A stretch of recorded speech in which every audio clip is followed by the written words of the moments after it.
Welcome in my channel.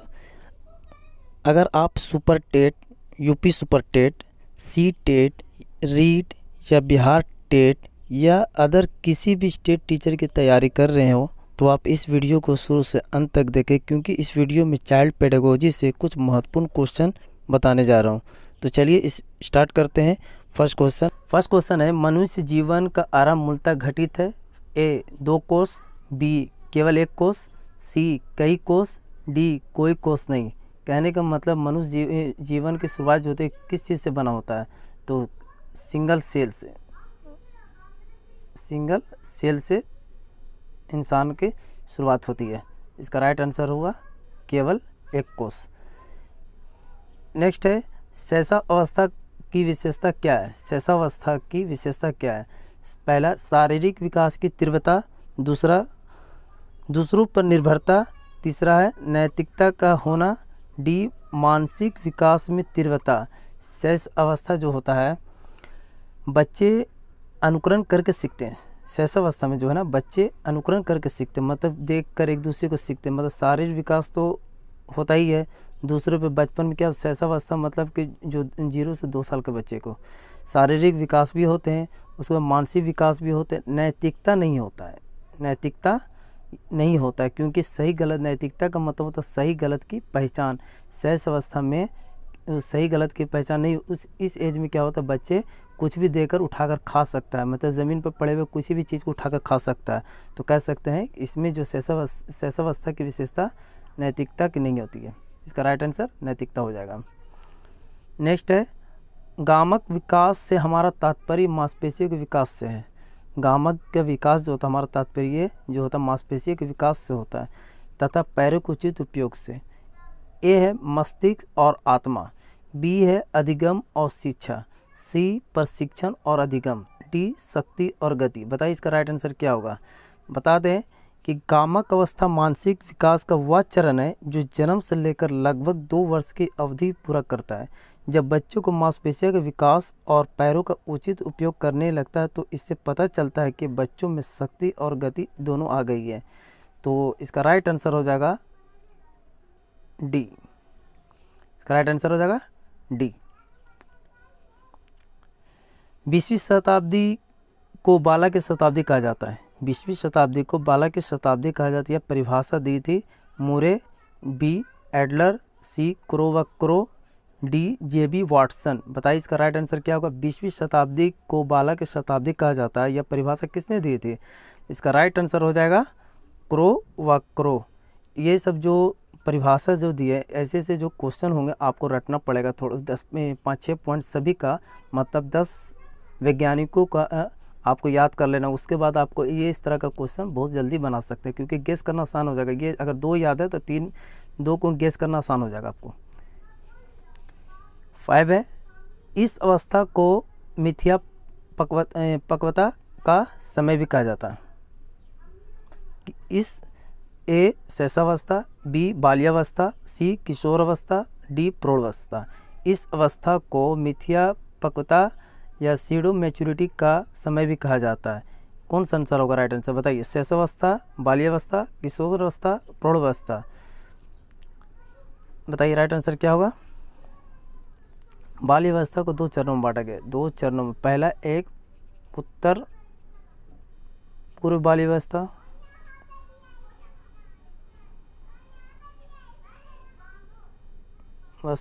एक उत्तर पूर्व बाल्यावस्था, ठीक है। इसी को कहा जाता है बाल्यावस्था। इस मिथ्या पक्वता का समय कहा जाता है क्योंकि इस वक्त बच्चों में सामाजिक विकास की शुरुआत नहीं होती है। इस अवस्था में सामाजिक विकास बच्चों में नहीं होता है। एक शिक्षिका अपनी कक्षा के जन्मजात प्रतिभा के धनी बच्चों को उनकी क्षमता प्राप्त कराना चाहती है।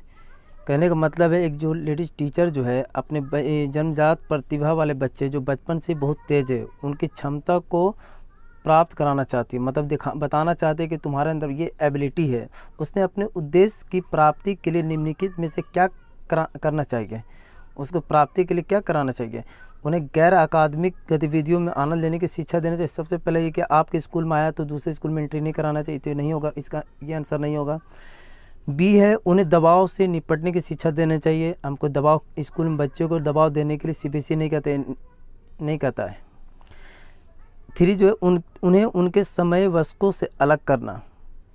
3 जो कह रहा है उनके समय वयस्कों से अलग करना, ये हो सकता है आंसर। उन्हें उनकी सृजनात्मक बढ़ाने की चुनौती देना, मतलब 2-3 में से 4 हो सकता है। बच्चों को चुनौती नहीं दिलवाना है, बच्चों को किसी से टक्कर नहीं करवाना, इसलिए ये भी आंसर नहीं होगा। इसका राइट आंसर हो जाएगा 3, उन्हें उनके समय वयस्कों से अलग करना, मतलब बड़े लोगों से अलग करना और छोटे बच्चों को बीच में रखना, तभी वो क्या करेगा, अपनी प्रतिभा, धनी बच्चे जो हैं अपनी प्रतिभा को पता लगाएगा कि हम अदर बच्चों से तेज़ हैं, तभी हम उसे पता लगाया जा सकता है। वो अपने आप को खुद समझेगा कि हम उन लोग से, बच्चों से, सभी बच्चों से मैं प्रतिभा में बहुत तेज़ हैं। नेक्स्ट है, शिक्षार्थियों को प्रोत्साहित नहीं करना चाहिए। शिक्षार्थियों को क्या प्रोत्साहित नहीं करना चाहिए? ए, कक्षा के अंदर बाहर से तत्संभव उनके प्रश्न पूछने के लिए। बी, समूह कार्य में अन्य शिक्षार्थियों के साथ सक्रिय परस्पर संवाद करने के लिए, यथासंभव उनके सहपाठयगामी गतिविधियों में भाग लेने के लिए। डी, शिक्षक द्वारा पूछे जा सकने वाले सभी प्रश्नों को याद करने के लिए। शिक्षार्थियों को प्रोत्साहित नहीं करना चाहिए। एक चीज़, कुछ निगेटिव टैब है, कुछ पॉजिटिव टैग है। निगेटिव टैब को हमेशा काट देना है, तब जाकर आप सी-टेट या बी-टेट किसी भी तरह का टेट एग्ज़ाम देते हैं या सुपर टेट एग्ज़ाम देते हैं, आपका क्वालिफाइड होने के चांसेस ज़्यादा बढ़ जाते हैं। इसमें सबसे पहले निगेटिव को कट करना है। निगेटिव अगर कट कर दे तो आपको बिल्कुल 100% सही जाएगा। कक्षा के अंदर बाहर यथासंभव उनके प्रश्न पूछने के लिए, कक्षा के अंदर तो पूछ सकते हैं, बाहर भी नहीं, ज़्यादा नहीं पूछना चाहिए, ये नहीं हो सकता है। प्रश्न नहीं पूछना बाहर। समूह कार्य में अन्य शिक्षार्थियों के साथ सक्रिय परस्पर संवाद करने के लिए। समूह कार्य में अन्य शिक्षार्थियों के साथ सक्रिय परस्पर संवाद करने के लिए, ये हो सकता है। यथासंभव उनके सहपाठगामी गतिविधियों में भाग लेने के लिए, गतिविधियों में भाग लेने के लिए कह सकते हैं, ये भी सही हो सकता है। लेकिन शिक्षा द्वारा पूछे जा सकने वाले सही प्रश्नों को याद करना, मतलब टीचर ही जो क्वेश्चन दे, उसी टीचर जो पूछेंगे वही क्वेश्चन ही याद नहीं करना, ये गलत है। याद करने वाला कभी भी कोई टीचर जो है, सीबीएसई नहीं कहता है कि याद कराना है, बच्चों को याद नहीं कराना, उसको समझाना है। तो ये कह सकते हैं कि शिक्षक द्वारा पूछे जा सकने वाले सभी प्रश्नों को उत्तर याद करने के लिए, मतलब जो शिक्षक पूछेंगे बच्चे वही क्वेश्चन याद नहीं करें, क्योंकि बच्चों को सिर्फ शिक्षक के पास नहीं रहना है, ऑल ओवर वर्ल्ड में उसको फेस करना है, लोगों के पास जाना है। इसलिए याद करना नहीं, जो शिक्षक नहीं, पूरी दुनिया जो पूछेंगे उससे रिलेटेड उसको याद करना है, समझना है, याद नहीं करना, समझना है। इसका राइट आंसर ये हो जाएगा सबसे बेस्ट, क्योंकि याद करना नेगेटिव टैग है। प्रोत्साहित याद करने के लिए कभी नहीं कर सकते बच्चों को। सीखने की वह अवधि जब सीखने की प्रक्रिया में कोई उन्नति नहीं होती तो क्या कहलाती है? जब कोई बच्चा पढ़ाई कर रहा है, जब वो समझ नहीं पा रहा, सीख नहीं पा रहा, कुछ उसको बताया जा रहा है कि बच्चे स्कूल में होमवर्क दिया जा रहा है वो नहीं कर पा रहा, क्लास में उसको पढ़ाया जा रहा है, गणित पढ़ाया तो भी नहीं समझ पा रहा है। जब बच्चे नहीं समझ पा रहे हैं तो बच्चे के लिए वो क्या कहलाता है? बच्चे के लिए वो पहाड़ के जैसा हो जाता है। क्या हो जाता है?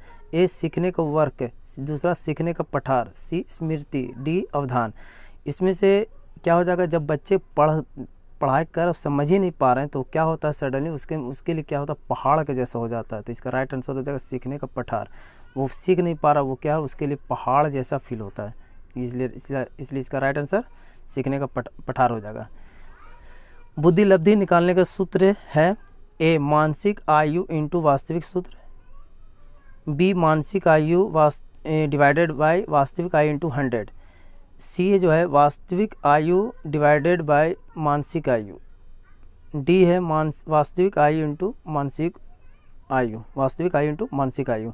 इसका राइट आंसर क्या हो जाएगा? राइट आंसर इसका बी हो जाएगा।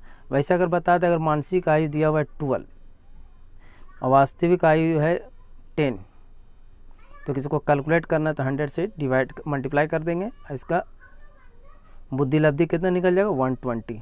इसका बुद्धि लब्धि 120 निकल जाएगा। ये एग्जाम में कभी कभी दे देता है कि बताइए कि मानसिक आयु 12 है और वास्तविक आयु 10 है, तो बुद्धि लब्धि क्या होगा? तो इसका राइट आंसर इस तरह से भी निकाल सकते हैं।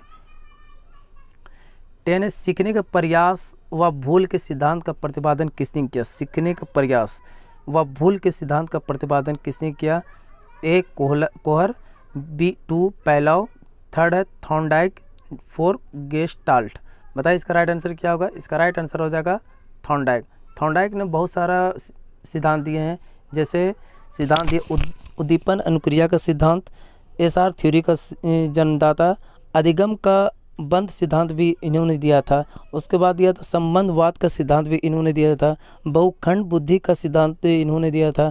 प्रयास एवं भूल का सिद्धांत तो इसमें है ही दिया ही था। इस तरह से बहुत सारा सिद्धांत दिया था जो आपको याद कर लेना होगा। अगर ये आप इसके थॉर्नडाइक के 10 सिद्धांत अगर याद कर लेते हैं 5 से 10, तो हो सकता है आपको एग्ज़ाम देने में 100% रिजल्ट होने के चांसेस ज़्यादा हो जाएगा। क्योंकि किसी 4-5 वैज्ञानिकों का अगर थ्योरी याद कर लेते हैं तो 100% उम्मीद है आपको गेस करने में आसानी हो जाएगा, जिससे रिजल्ट होने के चांसेस ज़्यादा बन जाएंगे। Thank you so much. अगर आपने पहली बार मेरे वीडियो पर चैनल पर आए तो सब्सक्राइब कर दें और साथ ही साथ एक दूसरे अपने दोस्तों तक शेयर कर दें। Thank you so much for watching.